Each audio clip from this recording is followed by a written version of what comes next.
پیارے آقا علیہ الصلاۃ والسلام نے نصیحت کرتے ہوئے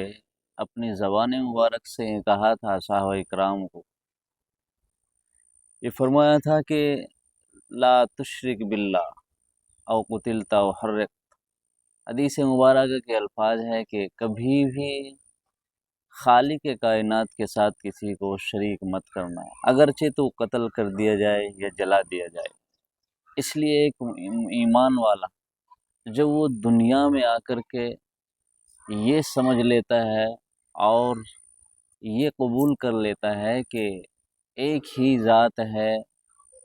عبادت کے قابل، اسی کے اس اور عبادت کے لائق ایک ہی ذات ہے، اسی کے سامنے سر جھکانا ہے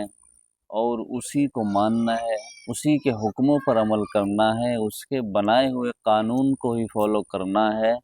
پھر اس کے بعد اگر وہ دنیا میں کسی بھی چیز میں ذرا سی بھی ملاوٹ کرے اور کسی بھی چیز میں کوئی ایسا محسوس ہوئے کہ ہاں یہ اللہ کے علاوہ بھی کسی اور سے مدد حاصل کر رہا ہے، کسی اور کو اللہ کے ساتھ شریک مان رہا ہے، تو لا یؤمن، وہ مسلمان نہیں ہے، وہ ایمان والا نہیں ہے۔ اس لیے مسلمان کبھی بھی اللہ کے علاوہ نہ کسی کی عبادت کرتا ہے، نہ کسی کے سامنے اور جھکتا ہے۔ ابھی بہت ساری باتیں آتی ہے کہ ایک لفظ ہے ہمارے ہندوستان میں اور ایک ترانہ کہہ لیجئے، گیت، جس کو وندے ماترم کہتے ہیں۔ تو دیکھیے سمجھیے، وندے ماترم جو ہے وہ ہے جس کے لیے ہے، لیکن اگر اس میں بھی کوئی شرکی الفاظ ہے تو مسلمان میں کہتا ہوں نہ تو اسے کہے گا اور نہ یہ ہمارے لیے مناسب ہے، کیونکہ ہم قانون شرعی اعتبار سے، شریعت کے اعتبار سے ہم اللہ کا قانون مانتے ہیں، اور ہمارے لیے قانون ہمارا قرآن کریم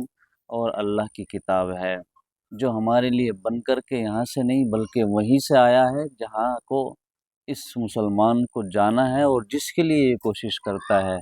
اسی لیے ہمارے لیے قانون وہی ہے، ہم اسی قانون سے چلتے ہیں۔ ہاں، دنیا میں آنے کے بعد دنیاوی اعتبار سے اس ملک میں اور اس جگہ میں، اس خطے میں جہاں یہ رہ رہا ہے یا پیدا ہوا ہے،